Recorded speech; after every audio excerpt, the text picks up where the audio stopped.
Troisième vidéo aujourd'hui pour vous accompagner dans la lecture et l'intégration du livre Éveil et Ascension.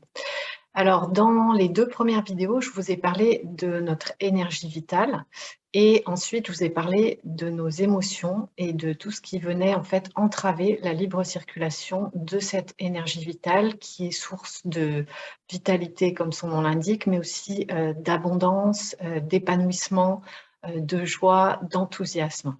Donc, j'ai brossé un petit peu quels étaient les blocages, comment se formaient ces bouchons d'énergie dans le canal d'énergie que nous sommes.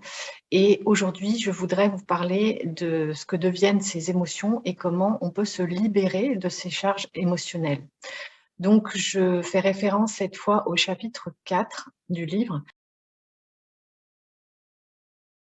Et ce chapitre donc s'appelle « Émotions et guérison ». Donc avant, en fait, dans les premiers chapitres, je plante le décor et là, on rentre dans le dur, c'est-à-dire de faire le rapprochement entre ce que l'on vit comme dysfonctionnement, comme symptômes, comme souffrance, comme blocage et comment est-ce qu'on peut dépasser tout ça, comment est-ce qu'on guérit ou comment est-ce qu'on s'en libère. Tout d'abord, je voudrais revenir sur la notion de blessure que je décris dans ce chapitre 4. Je voudrais vous préciser maintenant ce dont il s'agit pour bien situer un petit peu comment se déroule notre construction et pourquoi on vit certaines problématiques au cours de notre vie. En fait, on est tous concernés par les blessures à différents degrés, c'est-à-dire que dès notre enfance, à un âge où on est inconscient, on va ressentir une forme d'abandon ou de rejet ou bien d'injustice, d'humiliation, de trahison. Par exemple, on peut ressentir qu'on arrive à un mauvais moment dans la vie de nos parents et on va ressentir une forme de rejet ou peut-être de trahison ou d'injustice vis-à-vis d'un autre frère ou d'une sœur qui est déjà là. Ça s'exprime de façon très subtile, comme je vous le décris là. Ça peut être aussi le fait que nos parents voulaient un garçon et que vous êtes née fille, ou bien qu'ils n'ont pas eu le temps simplement de s'occuper de vous, enfant. Donc, votre éducation a été confiée à des proches, à des grands-parents, à des oncles et tantes ou d'autres personnes qui sont occupées de vous. Et là, vous allez ressentir de l'abandon. Et puis, il y a aussi, je monte là en intensité de comment on vit les blessures. Par exemple, on peut perdre un parent très tôt dans sa vie. Et là, on va encore ressentir l'abandon ou la trahison. On peut aussi avoir un proche dans notre fratrie ou dans notre famille qui est malade et ça vient perturber notre évolution, ça vient nous influencer, nous marquer. Et là, on peut ressentir par exemple de l'injustice. Vous voyez qu'il y a plein de formes de matérialisation, de manifestation de ces blessures que chacun d'entre nous va vivre différemment. C'est-à-dire qu'on peut avoir 4 enfants dans une même fratrie qui vivent la même histoire et chacun va avoir une blessure peut-être différente ou va la ressentir de manière différente et va se construire différemment par rapport à ça. Donc, une blessure, c'est quelque chose qui vient nous formater, en fait, sur lequel on va se structurer, à partir duquel on va grandir, à partir de laquelle on va aussi développer notre personnalité, puisque selon la blessure que l'on a vécue, on va développer des stratégies pour continuer à être aimé. C'est-à-dire que si, par exemple, on se sent abandonné, l'ego, le mental, il est là pour nous maintenir en vie. Donc, qu'est-ce qu'il va faire? Il va dire comment est-ce que je peux continuer à être apprécié, à être aimé, nourri des gens qui s'occupent de moi, de mes parents, de mes frères et sœurs, etc.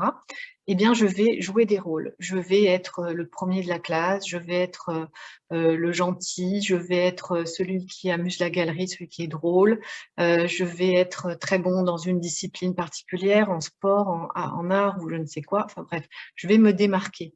Ou aussi, je vais peut-être me démarquer pour qu'on s'occupe de moi en tombant malade ou en étant rebelle, en ayant des problèmes à l'école ou voilà, enfin, toutes sortes de problématiques qui font que ça va venir me sécuriser dans mon besoin de ne plus être abandonnée, de ne plus être rejetée, de ne plus vivre l'injustice, etc.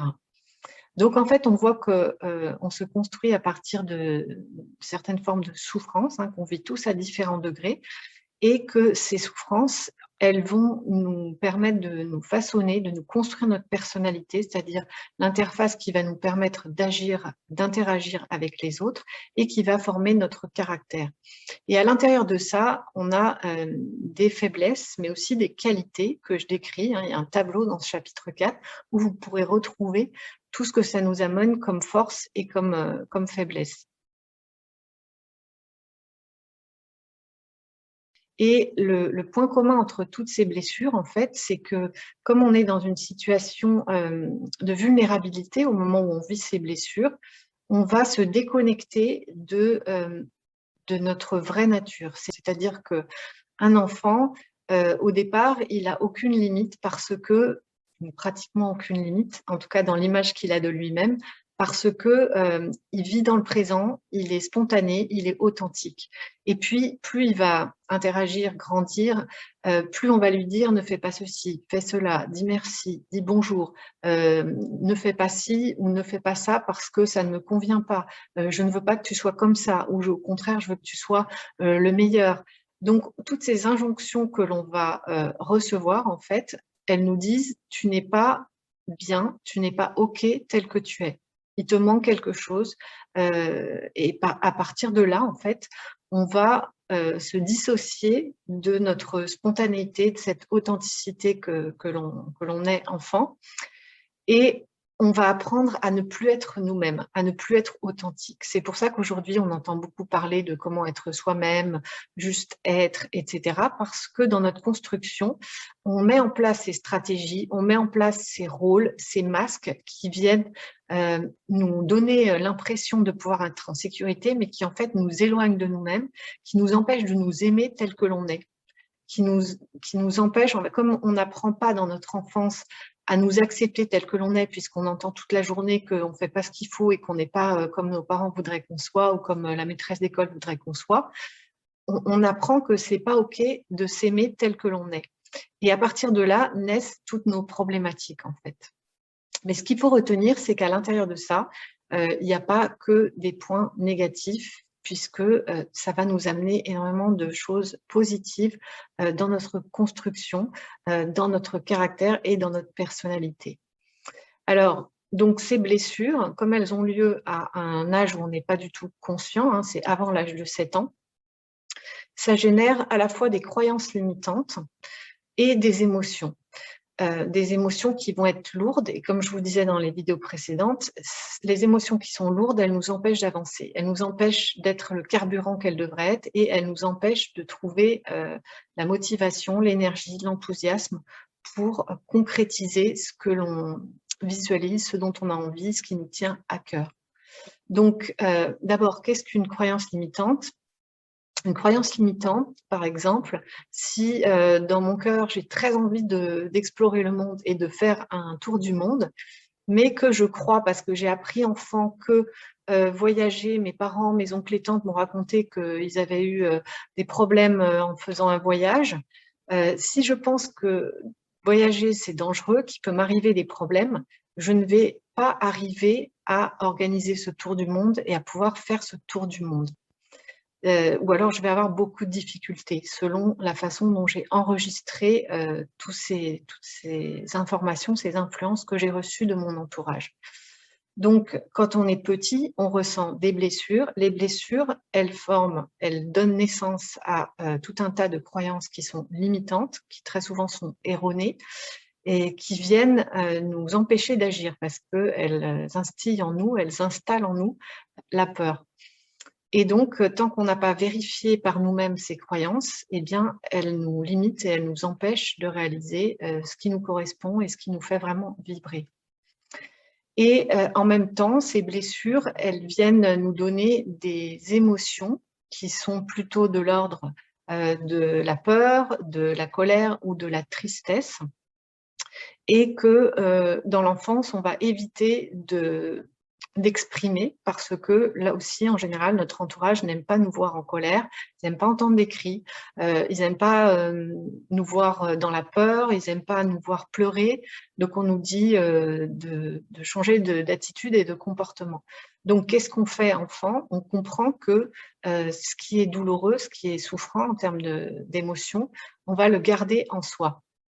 Donc, un petit enfant, bien sûr, il va exprimer sa colère, il va exprimer sa tristesse, il pleure, etc. Mais plus on grandit, hein, plus on s'approche de l'âge de 7 ans et après, plus on va être gentil avec nos parents, être conforme à leurs attentes et on va venir retenir ses émotions. Et toutes ces émotions, qu'est-ce qu'elles font? Elles forment les fameux bouchons d'énergie vitale dont je vous ai parlé dans la deuxième vidéo, c'est-à-dire que ça vient entraver la circulation de l'énergie vitale dans notre corps.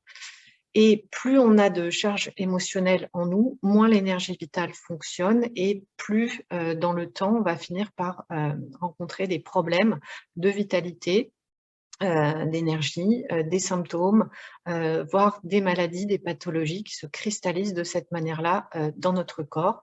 Et le degré suivant, c'est que ces problèmes se matérialisent dans notre vie. Donc, on a vu qu'on se construisait tous avec des blessures que l'on vit dans notre enfance à différents degrés et que ces blessures, elles génèrent à la fois des croyances limitantes et aussi des charges émotionnelles qui viennent entraver la circulation de l'énergie vitale dans notre corps. Et à la suite de ça, en fait, c'est cette limitation de la circulation de l'énergie vitale, elle se manifeste dans des problèmes de vitalité, des dysfonctionnements de notre corps, des symptômes divers de douleurs dans le corps, voire des maladies. Donc ça, c'est le premier palier de cristallisation de ces énergies lourdes. Et ensuite, ça se manifeste dans notre vie par tous ces obstacles que l'on rencontre, ces problématiques, ces difficultés. Donc, arrivé à l'adolescence ou à l'âge adulte, à chaque fois qu'on va être confronté à une douleur physique ou une souffrance morale, on va chercher à la dépasser, à trouver des solutions. Et à partir du moment où on voit comment on est construit, ce qui se passe, ce qu'on a mis en place malgré nous au travers de ces jeux de rôle, de ces masques et de ces stratégies de compensation, c'est beaucoup plus facile en fait de pouvoir identifier la cause de ces problèmes.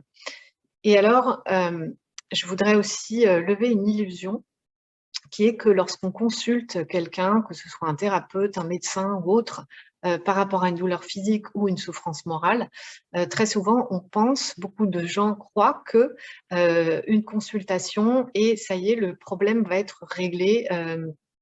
Cette problématique par rapport à ma blessure d'abandon va être réglée en une consultation ou en 3 petites séries de consultations. Et ça ne se passe pas comme ça. Pourquoi? Parce que quand on est face à une problématique, on va pouvoir identifier la cause et à partir de là, changer de comportement parce qu'on a compris, on a vu de quelle façon on se limitait soi-même, de quelle façon on se faisait du mal ou de quelle façon on s'était trompé soi-même par rapport à, comme je disais, dans nos croyances. Si je pense que je ne mérite pas d'eux, je ne suis pas digne d'amour, etc., je ne vais pas vivre l'amour, je ne vais pas ressentir l'amour des autres ou je ne vais pas rencontrer quelqu'un avec qui je pourrais partager des choses riches, etc.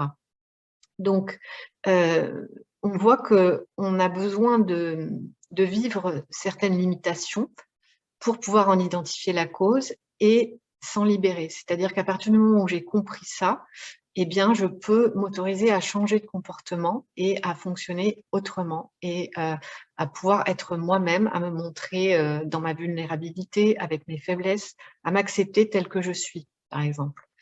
Donc, c'est quelque chose de progressif parce que l'image qui m'est venue et que j'ai mis dans le livre, c'était que nos charges émotionnelles de nos blessures d'enfance, c'est un petit peu comme si on avait 50 kilos à perdre et on ne peut pas les perdre en une consultation ou en une seule problématique dépassée dans notre vie.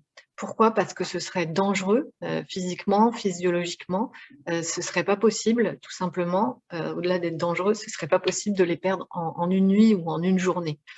Donc en fait, nos blessures, pour s'en libérer, on va les visiter de différentes manières. C'est-à-dire qu'une fois que j'ai réglé une problématique, un blocage dans ma vie, il se peut qu'une autre problématique se présente plusieurs mois plus tard, qui vienne rejoindre cette même problématique de blessure de rejet sur laquelle j'ai déjà travaillé, mais elle va se présenter d'une autre manière. peut-être avec d'autres protagonistes, dans d'autres circonstances.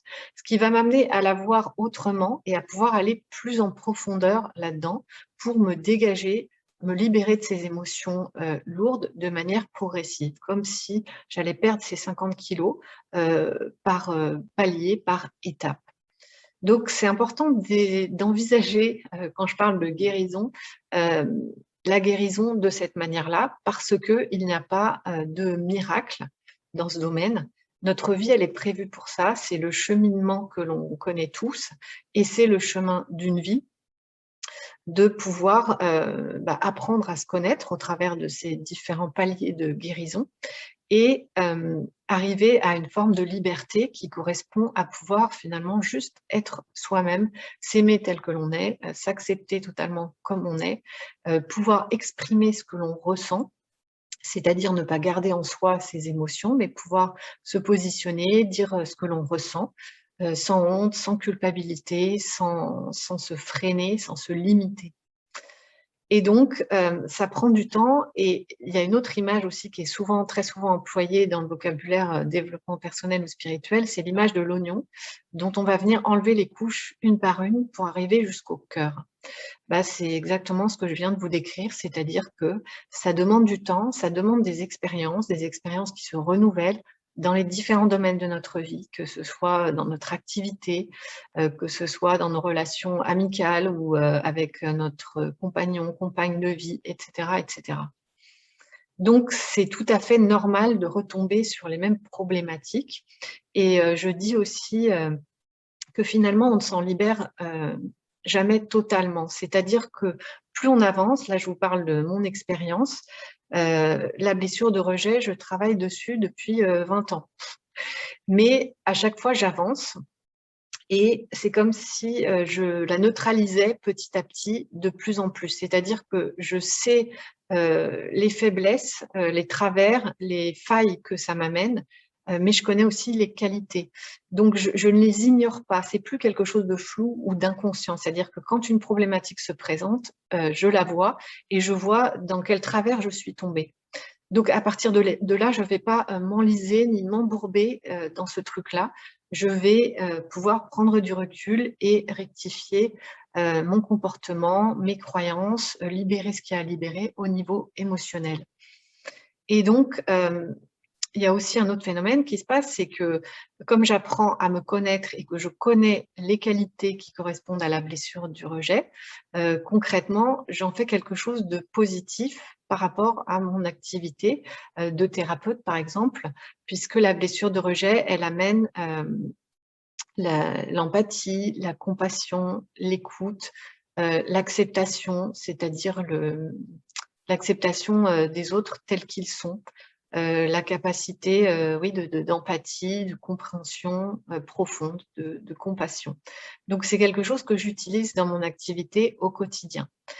Et à partir de là, ma blessure n'est plus quelque chose de négatif, de lourd ou un fantôme dont je suis sous l'emprise, comme je vous disais, mais quelque chose qui est aussi une qualité, enfin, qui m'a donné des qualités que je peux utiliser dans ma vie pour partager le meilleur de ce que j'ai à partager. Donc, il y a quelque chose dans la progression de ce chemin de guérison qui s'apaise. Et même si je revis encore cette blessure de rejet sous différentes formes parfois et qu'il m'arrive de rester encore bloquée parce que je ne vois pas forcément tout de suite ce qui se passe, eh bien, il y a quelque chose qui est plus léger, il y a un processus de libération qui est plus rapide. Et puis, il y a, je vous dis, cette faculté de pouvoir observer de quelle façon se manifeste la blessure, là concrètement dans la problématique que je vis. Et c'est comme oui, quelque chose de l'ordre de c'est bon, tout va bien, je sais que je l'ai dépassé une fois, je vais pouvoir le dépasser une autre fois, donc je m'ouvre, je me calme et j'accepte de pouvoir regarder ce qui se présente et ce que ça vient m'apprendre. Donc voilà, c'est pas forcément confortable, c'est pas forcément agréable, mais quand on sait que c'est pour le meilleur, ça facilite en fait ce travail sur soi ou cette avancée, son cheminement sur son propre chemin de guérison. Voilà, je voulais faire une vidéo courte et je me rends compte qu'elle est déjà très longue. Donc, je vous rappelle que dans ce 4e chapitre qui s'appelle «Émotion et guérison», vous pourrez voir ce qu'est une blessure, quel est son rôle, comment elle se manifeste dans votre vie. Vous pourrez voir également clairement quelles sont les qualités et les faiblesses qu'elle a amenées dans votre personnalité, dans votre caractère. Et vous verrez également le lien avec les émotions lourdes que vous avez pu emmagasiner et surtout des clés concrètes, des pratiques, des solutions pour pouvoir vous en libérer avec douceur, progressivement. Voilà, si vous avez des questions par rapport à tout ça, elles sont les bienvenues dans l'espace des commentaires. Et puis moi, je vous retrouve très bientôt pour une autre vidéo. N'hésitez pas à me dire ce que cette vidéo vous a apporté et s'il y a des choses dont je n'ai pas parlé, puisqu'il y a toujours des choses que j'oublie en cours de route. Donc, posez-moi vos questions et dites-moi comment ça vous a éclairé sur votre propre chemin. À très bientôt.